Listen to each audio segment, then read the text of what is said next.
I never imagined one envelope could hold enough weight to rattle everything I thought I knew about my life. It came on a Thursday. No fanfare. No dramatic knock at the door. Just a plain white envelope in the middle of the usual mail, sandwiched between a pizza flyer and a campus library notice. At first, I thought it was junk. There was no return address. Just my name, Ethan. Neat handwriting. Familiar somehow. But I couldn't quite place it. I almost didn't open it. I almost threw it in the recycling bin without a second glance. But something stopped me. A pull I couldn't explain. So I peeled it open, and I started reading. And by the time I finished the first paragraph, I couldn't breathe. Back up a little. 3 weeks earlier, everything in my life felt fine. Safe. Predictable. I was in my 3rd year of college, sharing an off-campus apartment with my boyfriend, Noah. We had been together for a little over a year. People always said we were solid, the kind of couple who didn't post too much on social media, but always looked genuinely happy when we did. He made me coffee when I stayed up late, writing essays. I folded his laundry because he always forgot to check the pockets first. We didn't fight much. When we did, it was over dumb things, like whose turn it was to take out the trash, or whether pineapple belonged on pizza. It absolutely doesn't, by the way. But something had started to shift lately. Noah was pulling away. Subtly at first, taking longer to reply to texts, brushing off conversations with "I'm tired" or "it's nothing." I thought maybe it was school stress. Then again, I had always been good at convincing myself not to worry, especially when the alternative meant admitting something was wrong. The day the letter came, Noah was out. I think he had a shift at the bookstore where he worked weekends. I was supposed to be catching up on a research paper. But instead, I found myself sitting on our kitchen floor, envelope trembling in my hands, reading and rereading those first few lines. I never meant for you to find this, but if you're reading it, I guess I owe you the truth. The letter was handwritten, 2 full pages, black ink, careful penmanship, not rushed. Whoever wrote it, they meant every word. I glanced over my shoulder, even though I was alone. My hands started sweating. I read the next line. This isn't something I can say out loud. Maybe I'm a coward. But I need you to know how I really feel, because I've been holding this in for too long. At first, I thought maybe it was some cruel prank, or a misplaced confession meant for someone else. Until I saw his name. Noah. Not once, but 3 times. Mid-paragraph. Natural. Personal. Intimate. Whoever wrote this, he was writing to Noah. About Noah, and the feelings he had been hiding for him. I don't even remember how I stood up. I just know that when I finally reached the end of the letter, my entire chest was tight. The last lines were etched into me like scars. If things were different, I would have told you face to face. But I couldn't, and maybe I missed my chance. But if I never say this, I'll regret it for the rest of my life. I love you, Noah. I always have. I sat back down, my legs weak. A part of me wanted to scream. Another part just wanted to understand. Was Noah cheating on me? Was this from someone in his past? Or was there something going on right under my nose that I had refused to see? The hardest part was I couldn't even be sure Noah had seen the letter. Maybe it was slipped in by hand. Maybe it never reached him. Maybe someone had intended it as a final, private goodbye, and I had just been the one to find it first. My phone buzzed. Noah. Be home in 10. Want Thai. I stared at the screen for a long time. How was I supposed to act normal? Pretend I hadn't just read a letter that basically confessed undying love to my boyfriend? I didn't reply. He walked in not long after. Hey, babe, he said, tossing his keys into the bowl by the door. You okay? You look pale. I tried to speak, but the words didn't come out. Instead, I nodded and muttered, long day. He kissed my forehead. I brought you those dumplings you like. I forced a smile. Thanks. Part of me wanted to confront him right there, slam the letter on the table, and demand answers. But another part of me wanted to wait, to see what he'd say, to figure out who he really was when he wasn't trying to perform normal. Because now, everything felt like a performance. Every laugh, every touch, every quiet glance from across the room. Was it real? Or had it been masking something else the entire time? That night, I couldn't sleep. I lay in bed beside him, the letter tucked under my pillow like a splinter I couldn't pull out. He slept peacefully, or pretended to. I listened to the soft rhythm of his breath, trying to convince myself that the boy I loved hadn't betrayed me. But that's the thing about love, isn't it? It doesn't vanish just because it hurts. Sometimes it clings tighter, and sometimes that makes it worse. The next morning, I sat at my desk with the letter spread in front of me like an autopsy. Every sentence a potential clue, every word dripping with a kind of honesty that burned.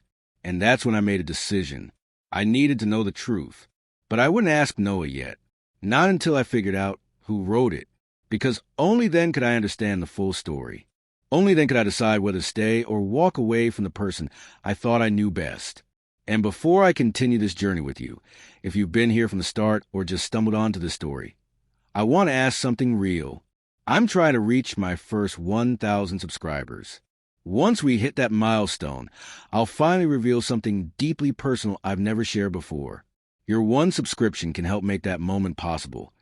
So please, hit that subscribe button, like the video, and share the link with someone who might feel the story the way you do. I carried the letter with me for days. Not in my backpack, not in a folder, just in my jacket pocket, like it was a secret I didn't trust far from my skin.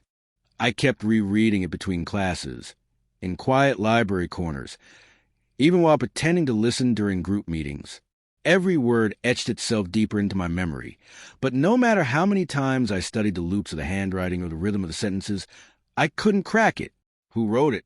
More importantly, who was brave enough to say those things to Noah? I knew I couldn't ask him directly. Not yet.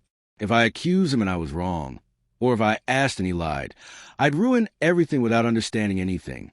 So I started observing. Quietly. Noah was still acting normal. Too normal. He'd smile at me during dinner, joke about TikToks I didn't care about, ask about my thesis progress. He even kissed my neck in the kitchen like nothing was wrong. But something was wrong. And now I was the only one who knew it. The first real clue came 2 days later. Noah had left his laptop open on the coffee table while he was showering. He never locked it, said he had nothing to hide. I never thought I'd snoop. Until now. I told myself I'd only look for a second, just to ease my nerves, just to feel like I had some control. His browser history was normal. YouTube, Spotify, Grubhub. But his email? One name popped up again and again in his inbox. AJ. I didn't recognize it. No last name, just initials. And all the subject lines were casual. Lunch this week. Safe to talk. Missed you today. I hovered over one. My stomach flipped, but before I could open it, I heard the water shut off. Panic jolted through me. I closed the laptop, slid it back exactly where it was, and backed away like I committed a crime. Noah walked out moments later, towel over his shoulder, damp curls stuck to his forehead. "Everything okay?" he asked, drying his ear. I smiled too fast. "Yeah, just looking for my phone charger." "Again," he teased. "Maybe it ran away with your motivation." I laughed weakly. Inside, my heart was pounding like I'd stolen something from a museum. Because maybe I had. A piece of truth he didn't know I'd seen. That night, while Noah slept beside me again, peaceful, unaware, I pulled out the letter one more time. I searched for anything. A detail. A name. A phrase that might tie it to AJ. And then I saw it. Midway through the second page. "You never noticed the way I watched you in chemistry lab, did you?" I sat up straighter. Chemistry lab? Noah had taken chemistry last semester. I remembered him mentioning how annoying it was. Something about a new lab partner who always asked too many questions. I pulled up my old course schedule records and traced the class list. There it was. Noah enrolled in Chem 240. And one name stood out on the roster. Aiden James. AJ. It had to be him. The next day, I skipped my morning lecture and made my way to the science building. I waited near the third-floor lab rooms, watching groups of students shuffle in and out with goggles and clipboards. And then I saw him. Tall, slender, auburn hair, a quiet, fidgety energy. He looked like someone who didn't speak unless he meant it. I followed him down the hall. "Hey," I said, try not to sound breathless. He turned, surprised. "Yeah, you're Aiden, right?" He squinted. "Do I know you?" "I'm Ethan," I said, Noah's boyfriend. His face changed instantly, like someone had wiped all the color from it. "Oh," he said quietly. "Right." I pulled the letter from my pocket, careful not to unfold it, just enough so he'd see it and understand. "I think you wrote this." His eyes locked onto it, then on to me. He didn't deny it, but he didn't confirm it either. Instead, he whispered, "I didn't mean for you to see that." "So it was you." Silence. Then a nod. "I wrote it a while ago. I never gave it to him. I thought I burned it, actually." I stared at him, stunned. "Why?" I asked, "Why would you write something like that?" He swallowed hard. "Because I was in love with him." Maybe. I don't know. But I never meant to ruin anything. I just needed to get it out of my system. By sending him a love letter? "I didn't send it," he said firmly. "I swear, I never gave it to him." "Then how did it end up in our apartment?" Aiden blinked. "Wait, what?" "It was in our mail." He shook his head. "No, that's not possible. I never mailed it. I never even put it in an envelope." Something icy crept down my spine. "If you didn't send it, who did?" He looked just as confused as I felt. Then he said something I wasn't ready for. "I only showed it to one person." "Who?" "My roommate." Suddenly, I had more questions than answers. If Aiden never sent the letter, then someone else wanted to find it. But why? And what exactly were they trying to expose? Was this still about love? Or was someone playing a different game entirely? I walked back to my apartment that night, with the wind colder than usual. Noah was already home, sprawled on the couch watching some sci-fi movie, totally unaware that I'd spent the afternoon untangling secrets tied to his name. "Hey, you disappeared," he said without looking up. "Yeah, went for a walk." "You okay?" I hesitated at the door, still holding my jacket. Then I said quietly, "You ever think about people from your past?" He looked at me, confused. "What kind of people?" "People who might have felt more than they ever told you." He blinked, then shrugged. "I guess." "Why?" "No reason." I walked to the kitchen, my heartbeat louder than the movie's soundtrack. Because now I wasn't just wondering if Noah had secrets. I was wondering how many people were keeping them for him. I didn't sleep that night. Every time I closed my eyes, I saw Aiden's face. Pale, nervous, genuine. And one line kept repeating in my head like a looped whisper. "I never mailed it. I never even put it in an envelope." If that was true, then someone had gone out of their way to deliver it. Not just deliver it, plant it in my stack of mail, where they knew I'd find it. So either someone wanted to expose Noah, or someone wanted to destroy us. And now I needed to figure out who. The next morning, I texted Aiden again. "Me, can we talk? I need to ask you about your roommate." "Aiden, what's going on?" "Me, not over text. Please, just meet me." He replied with a simple, "Okay, 2 p.m. student lounge?" I skipped lunch and got there early. The campus lounge was mostly empty, just the occasional clink of a spoon against a coffee mug and a quiet hum of fluorescent lights overhead. When Aiden walked in, he looked like he hadn't slept either. He sat down across from me, fidgeting with the zipper on his hoodie. "I told you," he said. "I didn't send it." "I believe you," I said, surprising even myself. He blinked. "You do?" "Yeah, but you said you showed it to someone." He nodded. "My roommate, Milo." "What's he like?" Aiden hesitated. "Smart, kind of intense. He's a psych major, super into analysis and reading people." "Why? Do you think he'd ever interfere with someone else's relationship?" Aiden frowned. "You think he sent a letter?" "I don't know what I think yet. I admitted. But if he's the only one who saw it, and you didn't mail it, then it had to be him." Aiden went quiet. Then he said something that made my stomach twist. He told me once he didn't believe in secrets. said they always rot people from the inside out. Later that day, I did something bold. I waited until Noah went to class, then found Milo's Instagram. His page was private, but his bio included a quote: "The truth always finds its way out, even if someone has to drag it screaming." Creepy, but telling. I noticed we had one mutual follower, someone from my English seminar. So I messaged her. Me, "Hey, random question.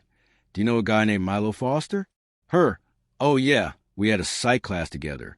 He's intense. Wrote a paper once about manipulating guilt as a social tool, LOL." Me, "Sounds healthy." Her, "Not really. He made our whole group uncomfortable. He's smart though. The professor loved him. That confirmed it. Whoever Milo was, he had a philosophy, one where secrets weren't meant to stay buried. And now he had taken it upon himself to deliver Aiden's letter like a moral messenger. But why? What did he think he was accomplishing? That evening, I couldn't hold it in anymore. While Noah was brushing his teeth, I stood by the bathroom door, heart pounding. "Can I ask you something?" I said, toothbrush in his mouth. He gave me a muffled, "Shoot. Do you remember your chemistry partner from last semester?" He paused, spit, rinsed, wiped his mouth. "Yeah, Aiden." "Why? Did anything ever happen between you two?" His expression flickered. Subtle, but I caught it. "Not really," he said. "Why are you asking?" "Because someone sent me a letter." His body went still. "What kind of letter?" "A love letter," I said, voice sharper than I meant it to be. "Written to you. By him." Noah stared at me. For a long time, he didn't speak. Then, finally, "I never saw a letter. So you didn't know?" "No. But you knew he had feelings." He looked away. "I had a feeling," he admitted, "but I didn't want to assume." "You didn't want to assume, or you didn't want to deal with it?" He sighed. "Ethan, this is exactly why I didn't bring it up. I didn't want you to get hurt." "Too late for that," I said quietly. He stepped toward me. "Look, I didn't cheat. I never touched him. I didn't feel anything for him. Whatever he felt, that was his business. Then why does it feel like my relationship is crumbling because of something I wasn't even part of?" He didn't have an answer, just a silence that filled the room like fog. I slept on the couch that night, not because I hated him, but because I needed to hear myself think. I kept asking one question over and over in my head. Why now? Why had Milo delivered that letter now, months after Aiden wrote it? What had changed? What did he want me to see? The next day, I made a decision. I went to the psych building and waited outside one of the lecture halls until I saw him. Milo. He was taller than I expected. Sharp jawline. Round glasses. Carried himself like someone who already knew how a conversation would end before it began. He noticed me right away. "Ethan," he said, like he'd been expecting me. I stepped in front of him. "We need to talk." He smiled faintly. "I figured. I know you mailed a letter. Is that what you came to say?" "No," I said. "I came to ask why." Milo looked me over. Then, without missing a beat, "Because you deserve the truth. And Noah doesn't tell the whole truth. He never has." "What are you talking about?" "He never told you about the night he almost kissed Aiden, did he?" The air vanished from my lungs. "That didn't happen," I said. Milo shrugged. "Believe what you want. But I was there." I stood there in the hallway, staring at Milo like he had just casually flipped my entire world upside down. "You're lying," I said. He didn't flinch. "I have no reason to." "You also had no reason to send that letter. And yet, here we are." Milo tilted his head slightly. "I sent it because I believe truth matters. Even the messy kind. Especially that kind." "And what? Now you think you're some kind of emotional vigilante?" "No," he replied calmly. "I just think people should know who they're in love with, not who they hope they're in love with." I didn't say anything. Couldn't. My thoughts were too loud, too sharp. "Look," Milo continued, "I'm not trying to ruin your life. I just think Noah's been lying to both of you. And if you really want answers, don't come to me. Ask him, but ask the right questions this time." I didn't respond. I just turned and walked away. Because if I didn't leave that second, I might have said something I couldn't take back. The apartment felt colder than usual when I stepped inside. Noah was in the kitchen, microwaving leftovers. He looked up when he heard the door close. "Hey," he said softly. "You okay?" "No," I said. "We need to talk. Now." He turned off the microwave and leaned on the counter. "About Aiden again?" "About you, Noah." He blinked. I talked to Milo. His expression shifted just a fraction, enough to confirm everything before he even spoke. "What did he say?" "That you and Aiden almost kissed." He looked down, rubbed the back of his neck. "It wasn't like that." "Then what was it like?" I asked, voice shaking, because from where I'm standing, it sounded a lot like you kept something huge from me. He hesitated. It was after a late lab session. We were talking. He got emotional. I think he misread the moment. He leaned in. I pulled away. "That's it. And you never thought to tell me?" I didn't want to make a big deal out of something that didn't happen. But it did happen, Noah. Whether you kissed or not, the moment existed. He was silent. "You don't get to make that decision for me," I said. "You don't get to decide what's important enough to share. That's not how trust works." "I know," he said, barely a whisper. "I feel like I don't even know who I'm with anymore." He stepped closer. "Ethan, please. I didn't cheat. I didn't do anything. You didn't tell me." I snapped. "That's something. That's everything." We didn't yell after that. There was no door slamming or throwing things or sobbing into pillows. Just silence. He sat on one side of the couch. I sat on the other, neither of us knowing how to cross the space between. Eventually, I said, "Why did you tell me the truth?" He looked at me, tired, worn down. "Because I didn't want to ruin what we had. I was scared that if I said something, you'd think less of me." "I don't think less of you," I said. He looked up, surprised. "I just don't know if I can trust you right now." He nodded. "I get that." That night, I slept in my own bed, and Noah took the couch. Not because I asked him to. He just knew. The days that followed were quiet. We still shared the apartment, but everything felt fragile, like we were living inside a glass bubble. Careful not to speak too loudly, or move too quickly, or say the wrong thing. I went through the motions, class, homework, late-night snacks I didn't finish. But underneath it all, one question kept clawing at me. Did Noah love me the way I loved him? Or had he just gotten comfortable? Safe? Had we become a habit? It was a Thursday when he finally spoke up again. I was folding laundry at the foot of the bed when he leaned in the doorway, arms crossed, face unreadable. "I'm sorry." I didn't respond. "I should have told you the second it happened," he continued. "I was stupid to think I could just ignore it and move on. And I hate that I made you feel like you weren't enough." Now I looked up. "Is that what this is about?" I asked. "You didn't think I was enough?" "No," he said immediately. "It's not you. It never was. I was the one who couldn't face things. I was scared of what it meant, that someone else could feel something for me, and I didn't shut it down fast enough." "And that means what?" He hesitated. "That means maybe I liked the attention. Maybe I was so used to being with you, to things being steady, that I forgot how to appreciate what we have. And when someone else looked at me like I mattered, I didn't run. I just froze." I swallowed hard. "Do you want to be with me?" I asked. Still. He stepped closer, slowly. "Yes," he said. "I want this. I want us. But I know I broke something. And I don't expect you to forget that." "I won't forget," I said. "But maybe," I added after a long pause, "we can learn how to live with it."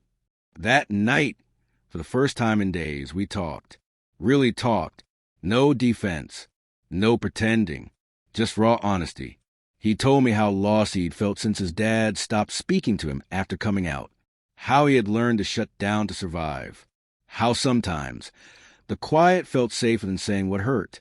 And I told him how scared I was of being the only one who cared more. Of loving too hard and getting nothing back. Of building my life around someone who might not be building theirs around me.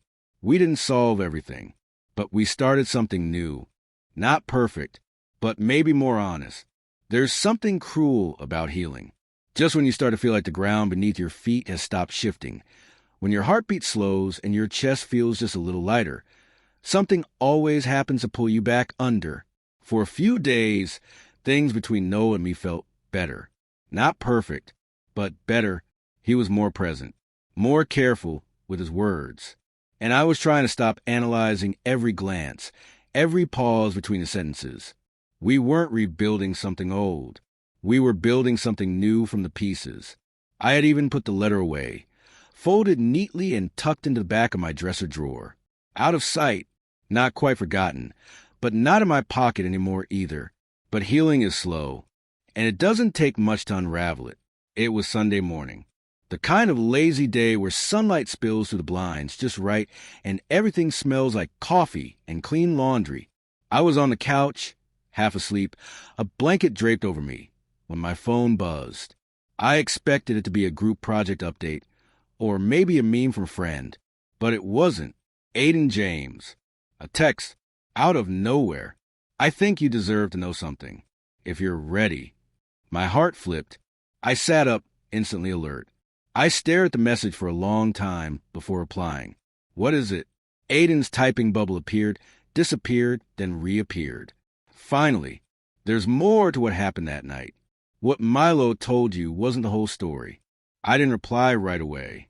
I couldn't, because the ache in my chest that I just started to soothe was back, burning.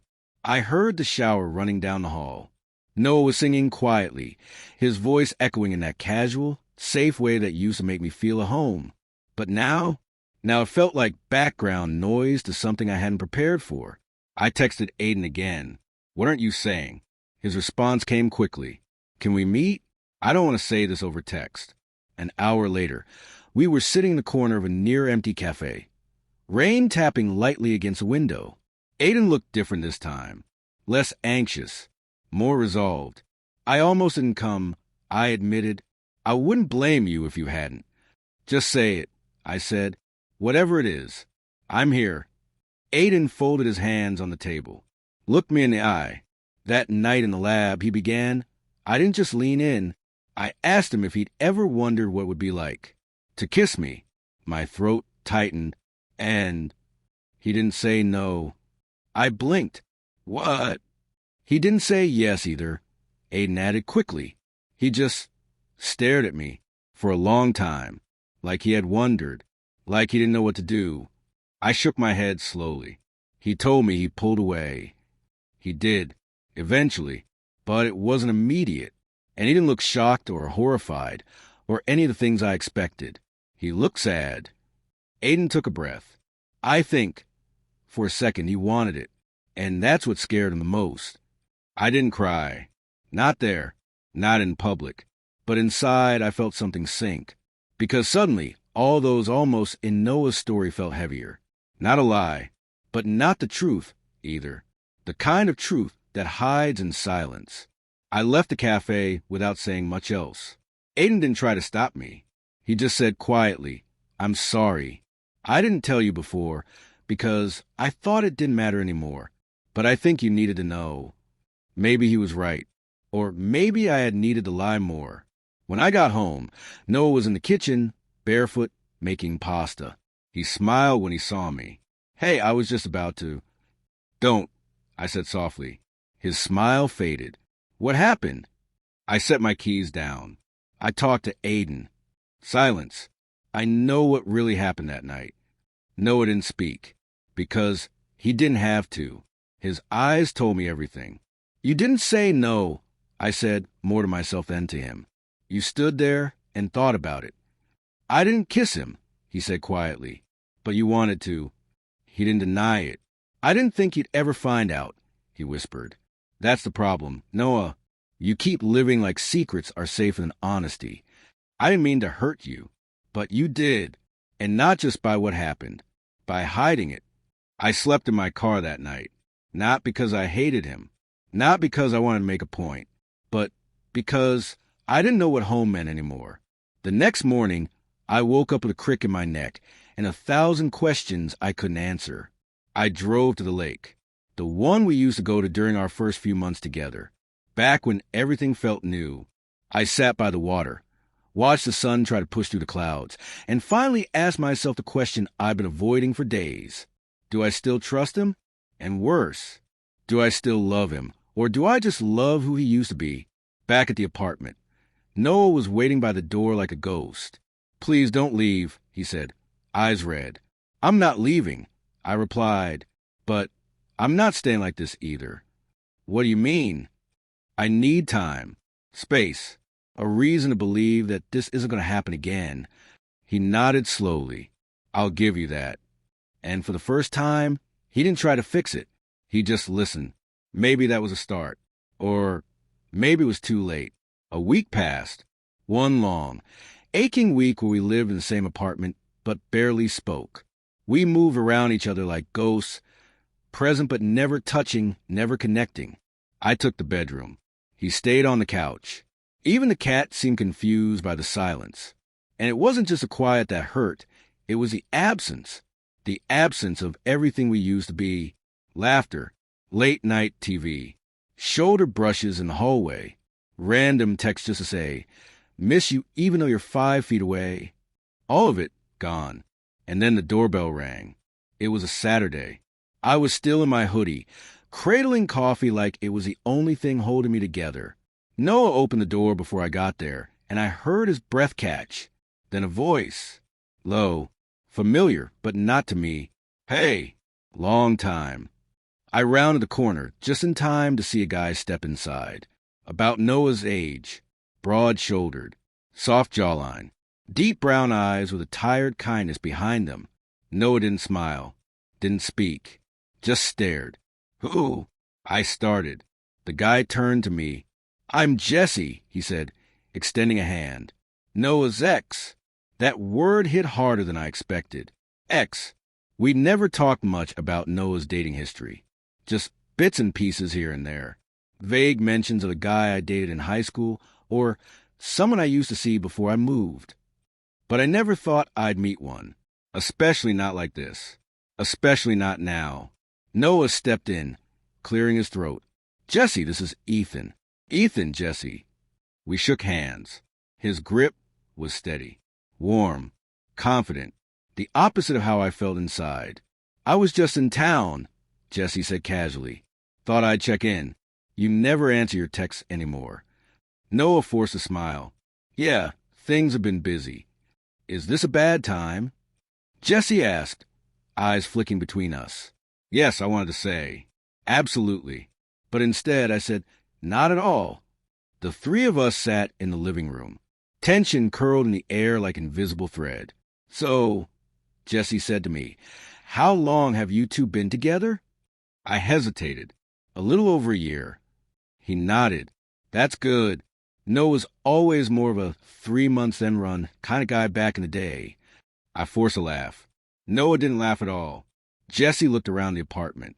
"This place is nice. You decorate." "Mostly, Ethan," Noah said quietly. "I can tell," Jesse smiled. "You always like things messy." There was something sharp underneath his tone, like a joke wrapped in memory and regret. I couldn't take it anymore. I stood. "I'm going to go for a walk." Noah looked up. "Ethan, I'll be back." I grabbed my coat and slipped out before either of them could stop me. The cold air outside was a relief. I walked aimlessly, past the bakery where Noah and I had our first real argument, past the bookstore where he'd picked out a copy of Call Me By Your Name and told me it felt like us. Everything felt like us once. Now, everything felt like proof that something was dying, and I didn't know how to stop it. I stayed out for an hour. When I got back, Jesse was gone. Noah was on the couch, head in his hands. "You didn't have to leave," he said softly as I stepped inside. "Yes, I did. I didn't know he was coming. But you let him stay." I didn't know how to say no. "Maybe that's the real issue," I said. "You never know how to say no. Not to Aiden. Not to Jesse. You let people come close until they make the first move, and then you act surprised." He didn't argue. I continued, voice quieter now. "Did you still have feelings for him?" "No," he said instantly. "Then why did you look like you'd seen a ghost when he walked in? because I didn't expect him, and because a part of me still feels guilty about how we ended. What happened? He swallowed. I left without saying goodbye. We were long distance for a while, and I just stopped responding. I ghosted him. Why? Because I was scared. I didn't know what I wanted, and it felt easier to disappear than to explain. I nodded slowly. That's becoming a pattern with you, Noah. He looked at me, really looked at me, and this time I saw something different in his eyes. Not just shame. Fear. Ethan, he said, voice cracking. I don't want to lose you. I sat down across from him. I don't want to be someone you're afraid to lose. I want to be someone you choose. Fully. Honestly. Every damn day. I'm trying. Then try harder. Later that night, while we lay in silence, Noah broke it with a whisper. Jesse told me you looked like someone who cared more than I deserved. I turned toward him. He was right, I said, and you better start being someone who deserves it. Noah started changing. Not gradually, like someone trying to fake it just long enough to be forgiven, but noticeably, sharply, like a man who had woken up in the middle of a burning building and realized the fire was his fault. He was up early, cleaning, making breakfast, leaving post-it notes on the bathroom mirror. You look peaceful sleeping. I want that peace back. Still my favorite person, even if I'm not acting like it. I'm trying, Ethan, not just for you, for us.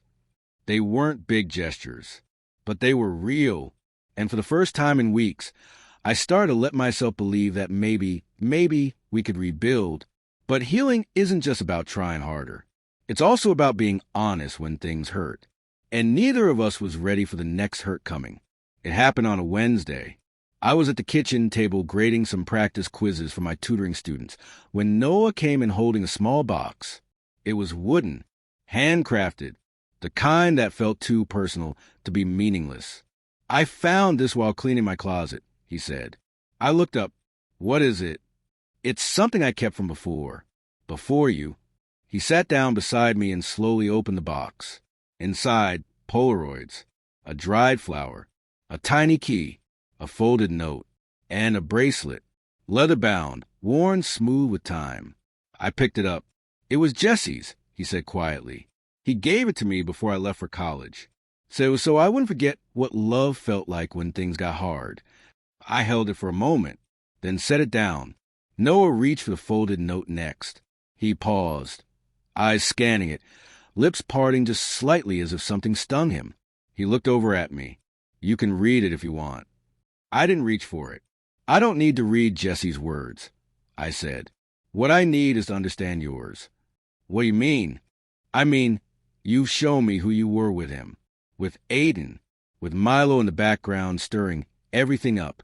But I still don't know who you are with me when no one's watching. He looked down. That's fair. He slid the box toward me. I wanted to show you this because I'm not hiding anymore, he said. Even if parts of me are messy, or ashamed, or scared. I believed him. Or I wanted to believe him. So I opened the note. And that's when I saw it. The handwriting. My heart stuttered. Noah, I whispered. This is the same handwriting.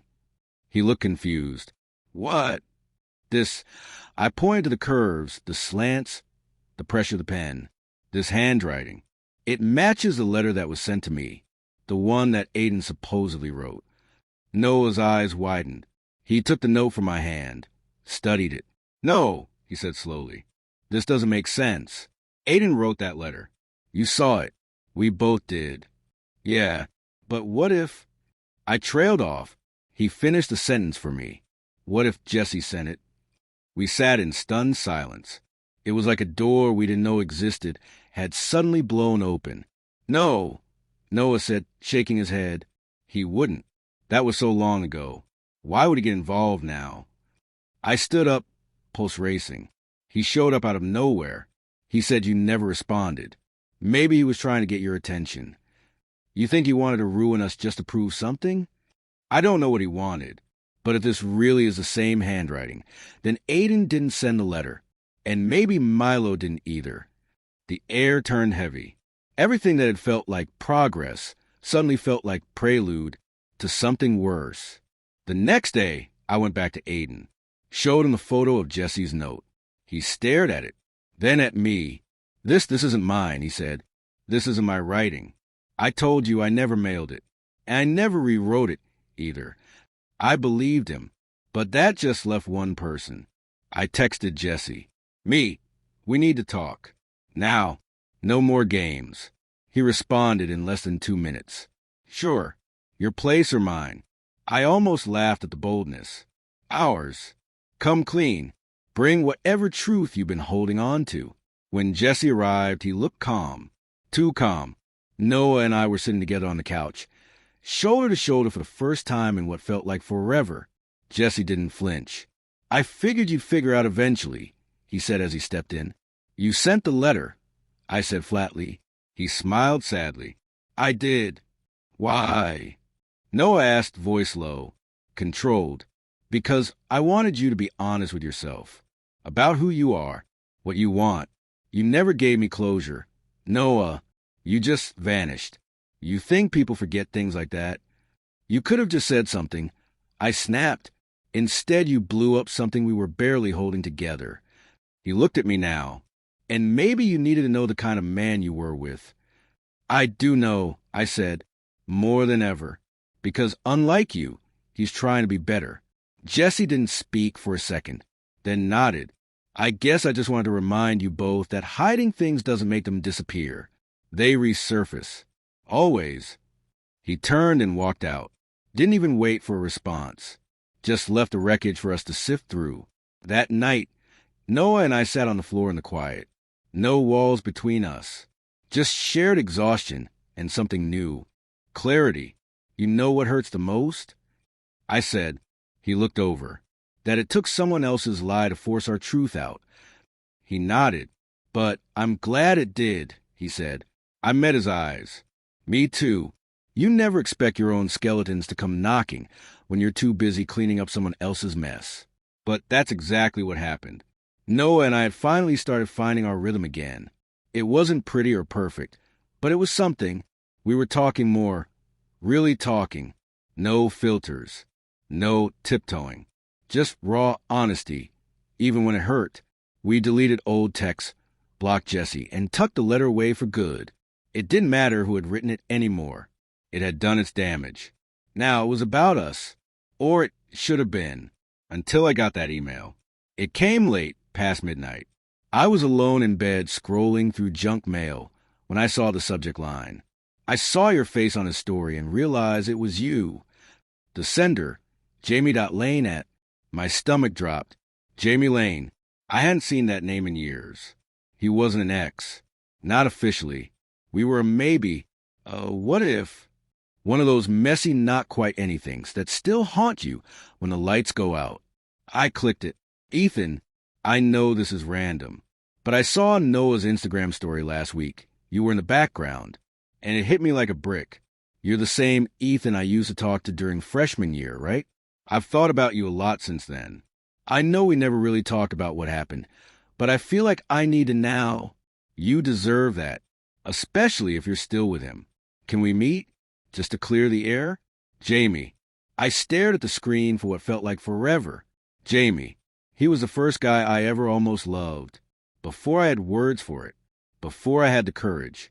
We met during orientation week. 2 scared freshmen hiding behind sarcasm and energy drinks. We bonded over our fear of being outed, our obsession with Frank Ocean, and the quiet way we both watched people in love like we were studying aliens. We shared secrets, jokes, late-night walks. And then one night, he leaned in, brushed his hand over mine. I panicked, pulled away, laughed it off. I told him I wasn't sure what I wanted. What I meant was, I wanted him but didn't want to want him. And the next day, he was gone. Switched dorms. Blocked me. Vanished like none of it ever mattered. Until now, I didn't reply, but I didn't delete it either. Instead, I laid awake, wondering why it hurt to see his name again.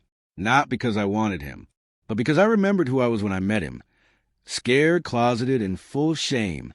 And part of me wondered if I'd ever really grown past that. The next morning, Noah noticed something was off. "You okay?" he asked over coffee. "Yeah, I lied." He watched me, waited, but I didn't say anything. Not because I wanted to keep secrets, but because I didn't know how to tell him that my own past was now threatening our fragile peace. 2 days passed, and then Jamie texted. I didn't even know he had my number. "I hope it's okay that I reached out. I won't bother you again. I just needed you to know you were never just some passing phase for me. You mattered. You still do." I stared at that message longer than I should have, because the truth was, I'd spent years wondering if I mattered to him. That night, I told Noah everything. I couldn't keep it in. The email, the text, the past. He listened quietly, didn't flinch, didn't accuse.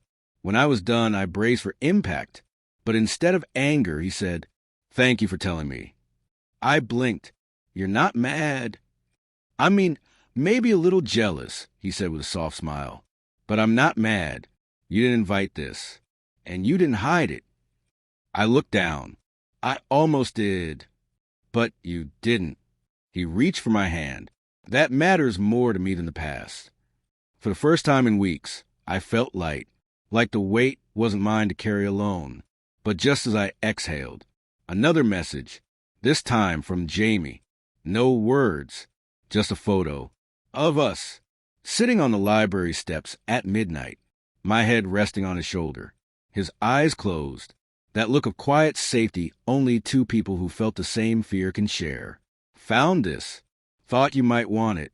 And beneath it, I never stopped wondering how that night would have ended if you hadn't pulled away. Noah saw it. He was right next to me. His expression didn't change, but something in his shoulders did.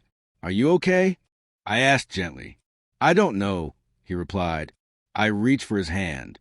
He didn't pull away, but he didn't squeeze back either. I didn't reply to Jamie's photo that night. I couldn't, because while my phone was in my hand, Noah was right beside me, and the silence between us suddenly felt louder than ever. He didn't ask questions, didn't make a scene, but his stillness said everything. I could feel it in the way his thumb didn't move anymore when it touched mine, in how his breathing, usually steady beside me, had gone shallow and hesitant, and the part that hurt most, he was trying not to react, trying to give me space, trying to be the version of himself he had promised me he was becoming. But this wasn't about him now. It was about me, my unfinished past, my unresolved guilt, my need to prove to Noah, to Jamie, to myself, that the person I was back then didn't get to define who I am now. So the next morning I made a decision.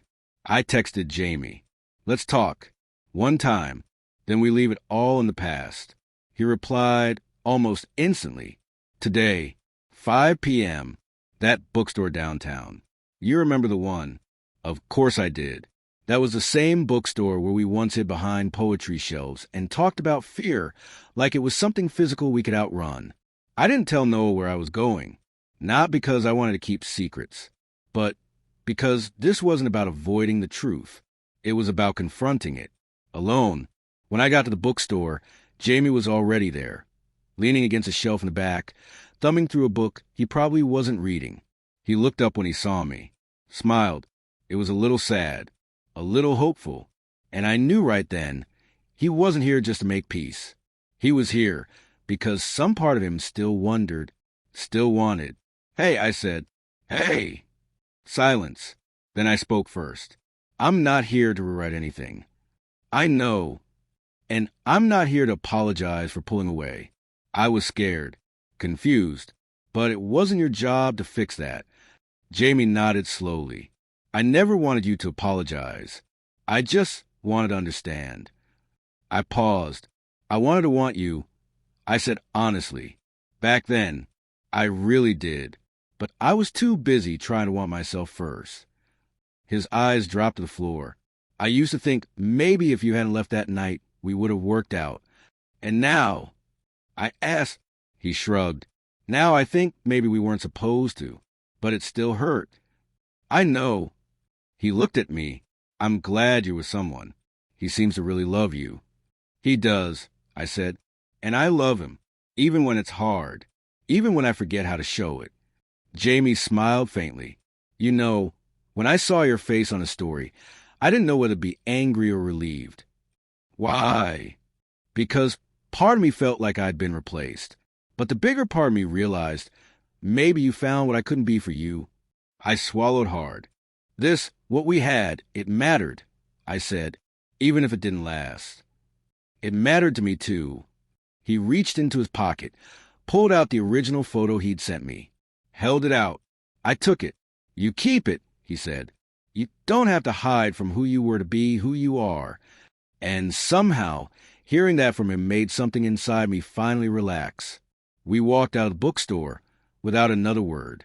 No hugs, no tears, just a nod, like two people finally letting each other go for real. When I got home, Noah was on the balcony, sipping tea. He looked at me when I stepped out. I sat beside him, told him goodbye. I said, "Was it hard?" "Yes," I admitted, "but not for the reason you think." He didn't ask what that reason was. Instead, he said, "I didn't want to stop trusting you. I didn't want to give you a reason to." We sat in silence. Then I pulled out the photo, set it between us. He looked at it, then at me, and finally he smiled. Not a wide, easy grin, but a real one, like he understood, like something had shifted. That night, we didn't talk much. We didn't need to. Some truths don't need repeating when they're finally seen. It had been 3 days since I saw Jamie for the last time. 3 days of a quieter apartment, but not in a painful way. Just still, settled. Noah and I were back in sync, not perfectly, but better. We made each other coffee without asking, brushed hands in the hallway, and let them linger. The space between us didn't feel so tense anymore. Just real, lived in. So when Noah said, "I want to take you somewhere," I didn't ask questions. I just said, "Okay." He made me close my eyes in the car. "No peeking," he said, his voice teasing. I raised an eyebrow behind my blindfold. "If you drive me into the woods and kill me, I'm going to haunt your next relationship." He laughed. "Noted." We drove for a while, music playing low, some playlist we built together last winter, the kind with songs we used to slow dance to barefoot in the kitchen. And when the car finally stopped, I felt his hand take mine. "Okay," he said gently. "You can look now." I opened my eyes and froze. We were standing in front of an old, beat-up cabin near the edge of the lake. Our lake, the same one where I used to sit and think about whether love could really survive after betrayal. The cabin wasn't much. The paint was peeling, and the porch creaked under our weight. But it had a heart, and I knew instantly Noah had chosen this place for a reason. "I rented it for the weekend," he said softly. "I thought maybe we could start something new somewhere old." I blinked. "You remembered." He smiled. "Of course I did." I stepped inside and laughed. There were fairy lights strung across the ceiling beams, blankets piled on the couch, a worn bookshelf filled with old novels and puzzles with missing pieces. It smelled like cedar and something warm I couldn't name. He stood in the doorway, watching me. I thought if we were going to move forward, maybe we needed a place that didn't remind us of them, of Aiden, of Jesse, of Jamie, of all the mess. I turned to face him. "Noah, this is..." He held up a hand. "Wait, there's more." He reached into his coat pocket and pulled out a journal, the leather kind, the one you don't buy unless you plan on filling it with something important. He handed it to me. I flipped it open. The first page read, "Things I never said, but should have." I glanced at him. "I started writing down the things I want to say during those weeks when we weren't okay," he said. "Some of it's messy, some of it's selfish, but it's all honest." I kept flipping. There were pages and pages of his handwriting, some tight and controlled, others rushed and sprawling. Notes about the night he almost told Aiden. The moment he lied to me for the first time. The guilt that kept him up. The way my absence made the apartment feel haunted. How much he hated the version of himself that let Jesse back in the door. Tears gathered in my throat before I could stop them. "You didn't have to do this," I whispered. "I did," he said, "because you asked me to be someone who chooses you fully, every day, And I want to. I am. I closed the journal slowly and walked to him. We didn't kiss. We didn't need to. I just wrapped my arms around his waist and held on. And he held back. That night, we lay on a mattress on the floor, wrapped in too many blankets. The fire cracked softly beside us. I stared at the ceiling, letting the quiet settle in. Then I asked, "Do you think this is what forgiveness feels like?" Noah didn't answer right away. Then, "No. I think this is what choosing someone again feels like, after you've seen the worst of them." I turned to him. "I want to choose you, too," I said. "But it's not just a decision I make once. It's one I have to keep making, over and over." He nodded. "Then let's keep making it." In the morning, we took a walk to the woods behind the cabin. The trees were half bare, golden, fading, but still beautiful. And I realized maybe we were like that too. Not untouched, not perfect, but still standing. Still us. We got back from the lake late on a Sunday night. The air felt different when we opened the apartment door, like something had shifted in our absence. I couldn't tell if it was just me, or if something had changed here too. I dropped my bag near the couch, kicked off my shoes, and stretched. Noah set the journal down on the counter like it was sacred now, and maybe it was we'd built something that weekend, not from scratch, but from the ruins. And for once, I believed we might actually make it, until I saw the envelope. It was resting on the floor, halfway beneath the front door, like it had been slipped through while we were gone. No name on it, no stamp, just a blank, sealed envelope. Noah and I locked eyes. Neither of us moved at first. Then, slowly I reached for it, peeled it open. Inside was a single sheet of paper, typed, plain. "I'm not proud of what I did, but you should know the truth wasn't Jesse's alone to carry." I stared at the words, heart thudding. Noah stepped closer. "What is it?" I read the next line out loud. "The letter you got?" I was part of it too. Milo. Silence. A long one. I sat down hard on the edge of the couch. Milo? Milo. Of course. Of course. He was the first person I had told about the letter, the first to read it, the first to throw fuel on the fire of doubt between Noah and me. And now he was admitting it. Noah dropped onto the arm of the couch, jaw clenched. Why would he do that? "I don't know," I said. "I really don't." But deep down I did, because Milo never liked us together. Not really. He never said it out loud, but he didn't need to. He'd always been territorial. Not about Noah specifically, but about me, about our friendship. The part of me he thought he deserved exclusive rights to. When I met Noah, I started slipping away from him. And some people would rather burn the bridge than watch you walk across it. Later that night, I called Milo. He didn't answer. I texted him once. "I know you wrote the letter. Don't bother denying it." He replied a minute later. "Not alone. But yeah, I did." Another message came through seconds later. "You were disappearing. I thought maybe you needed to see the truth before you lost yourself completely. Sorry it had to be like that." I stared at the screen, and all I could think was, "No, you're not sorry it happened. You're sorry I found out." I turned to Noah. "Do you still want to know the full story?" He nodded once. "I think we've earned that." So I told him everything. How Milo had watched our relationship from the sidelines, quietly judging. How he'd never really trusted Noah. How he and Jesse must have cooked something up after Jesse saw me on Noah's story. "He didn't want to help me," I said. "He wanted to keep me for himself." Noah took a deep breath. "And what do you want now?" I didn't even hesitate. "You." He smiled, small, quiet, real, even after all of this. I nodded, especially after all of this. We burned the letter that night, out on the balcony, folded it into quarters, lit a match, and watched it curl into ash in a shallow dish. The smoke rose into the night, like a ghost finally let go. It didn't erase the past, but it marked a new ending, one we chose, together. A week later, we threw a small dinner for our friends, just 4 people. A simple evening, no drama, no surprises, except one. After the dishes were cleared and the laughter faded, I stood up and walked over to Noah, pulled a small, folded note from my back pocket.